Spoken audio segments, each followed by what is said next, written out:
Hello, collective. It's Say Mooney, and welcome to the channel. So, this is just an energy tap in. I want to see what the energy is like for the week coming up. And we are starting out with the Queen of Cups energy. So, I feel like she represents the parts of you that knows how to listen. This is in regards to your emotions, your intuition, and the guidance within yourself. And I feel like her message is very simple for you. So this is like her telling you to be gentle with yourself, trust what you feel, and nurture the parts of you that need care the most right now. And she's also reminding you that your inner wisdom is enough to guide you, but only if you take the time to listen. So you also need to learn how to strengthen your intuition so that you can trust your first mind, because it's like, let's say you get an idea that would be your first mind, and then you get your second mind, which is all the thoughts, and then it leads to doubt and confusion. So when you hone your intuition and you trust yourself with the first idea you think of, you usually will never go wrong.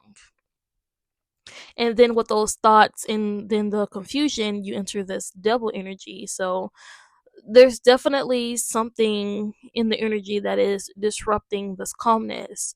And I feel like it's bringing up all the things you'd rather not face. This may be a habit, fears, or some sort of attachment that is holding you back. And I know it's not easy to deal with, but this is something you can't ignore anymore, and you're being asked to confront what's keeping you stuck, even if it's uncomfortable. So this could be certain thought patterns, or smoking, drinking, basically anything negative that you're not willing to deal with, or you just push aside.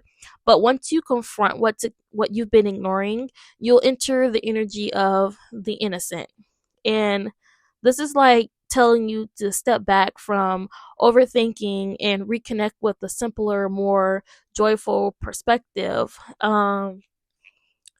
This card could also ask you to see the world and yourself with fresh eyes, almost like looking at the world through the eyes of a child. And it's not about being naive, it's about finding the beauty and lightness you've forgotten along the way. And this could be pertaining to what you've been seeing online or in the media, or some form of experience where it was basically like a hardship in your life. But when you shift your mindset, you'll realize that the trials and tribulations you've gone through was meant to make you stronger and more wiser, because I feel like some of you are like a wounded soldier, but eventually you'll heal. Sure, you may have, like, the past memories or PTSD or something like that. You may actually have PTSD that you're still trying to work through, but you need to know that everything's going to be okay. And this is also a time where you need to learn how to have more fun in the midst of the chaos, and the chaos being the current theme of the world. And I know you can't help every single person who is struggling or may need your help. This also applies to, donating to other countries, or, some people, they like to spam people's comments like support this, but comments don't mean anything. It's about taking action. How are you showing your support when the government fails? Or some of you may not feel like you're powerful, more powerful than the government, but when you give back to the world or charities or whatever the case may be, I feel like the universe will definitely bless you for that. You will definitely rake up some good karma, and those karma points turn into something that you've been manifesting. So you'll get a return for your efforts. I'm not saying go out of your way and just donate 50, $100. No, I'm not saying that. But you can start small by showing support to your community, or the boys and girls club. I know that's something that people still do nowadays. Or shelter events where they feed the homeless. Giving back like that in small ways can give you good karma, and maybe even a peace of mind. Like, it'll make help you feel good about doing something for other people.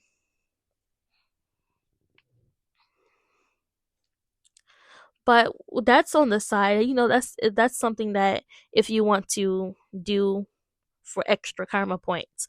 But also, right now, I feel like spirit really wants you to pour love back into yourself, especially if you know you've been giving to other people or putting aside your needs and doing for others.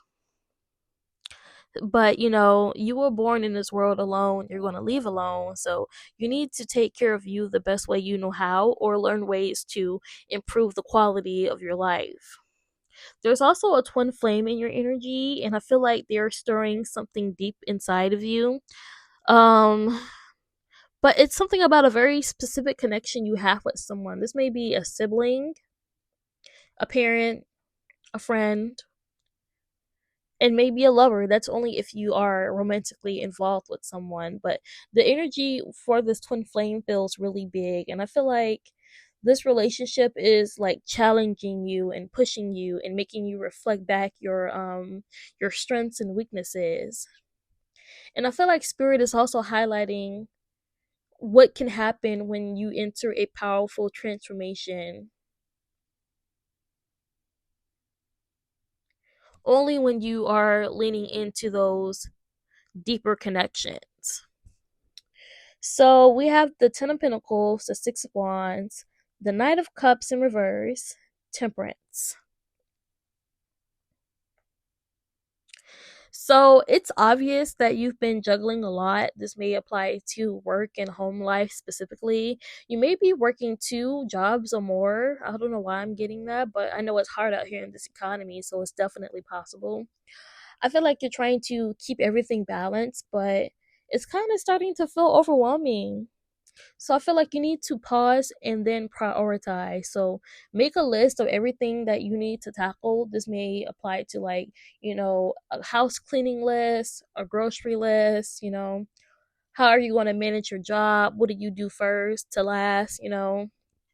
Try to build a routine when it comes to this. And not everything can fit into your life at once, and that's okay. But I feel like it's about deciding what really matters and letting the rest go. There's also like a spark within you, like a fiery energy. So I feel like you feel this drive too, like you feel the need to do something or take action. And I feel like this energy is also influenced with passion and excitement, like you're looking forward to some sort of achievement. But at the same time, you're wondering if you're moving too fast or if this burst of energy will last. And it's a night, so definitely impulsive. So it may not last long. So that's why you need to take advantage of this energy when it comes to you.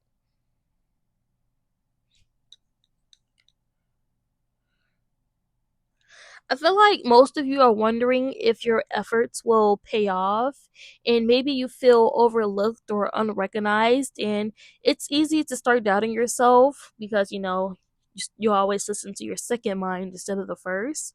Is that's also a psychological thing. You need to look up that how to follow your first mind. Like I think there's a lot of YouTube videos about that. I'm not certain. But even if the validation isn't there, success doesn't always come immediately. Like, things accumulate over time. So wherever you are at your starting point, or if you're in the middle of your journey, it's going to be a while before you reach this level of success, especially if you know it's something big. So you just need to either keep posting, keep at it, keep the work ethic up, keep your faith up, because eventually hard work does pay off. With the King of Cups in reverse, mm, it feels like your heart wants to lead, but there's hesitation. Maybe you're like holding back because of past disappointments, or maybe you're questioning whether you're following your emotions or if it's just an illusion. But either way, I feel like it's a sign to reconnect with your feelings and move forward with more intention.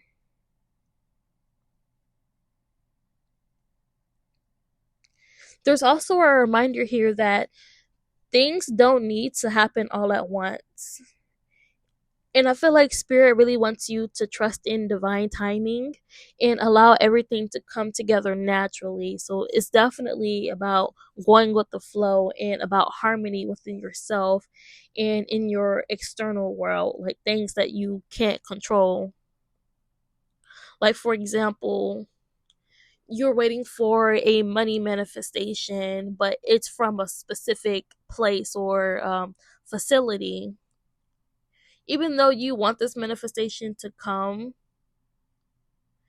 divine timing depends on, how quickly someone moves to process your paperwork in the facility, or whether you get denied or approved. So that's why I'm saying that the external world that you're dealing with is literally just outside influences of what other people have to deal with and how they're feeling or what they decide to do. But the overall energy is the 7 of Cups, so a lot of opportunities.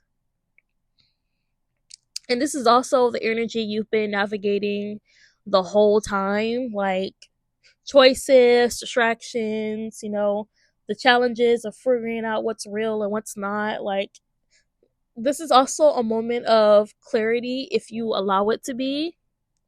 Like, you don't have to choose every opportunity that comes your way. Not every option is meant for you.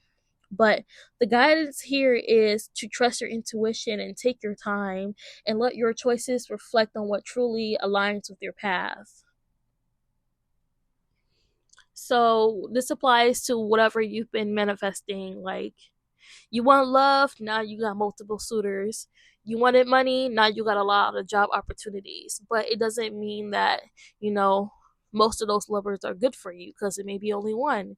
Not a lot of these jobs are meant for you, but you got to choose the best one. So make sure you do your research, either get to know a person, get to know that job, and then make a decision based off those things. Okay? And that is all I have. Goodbye.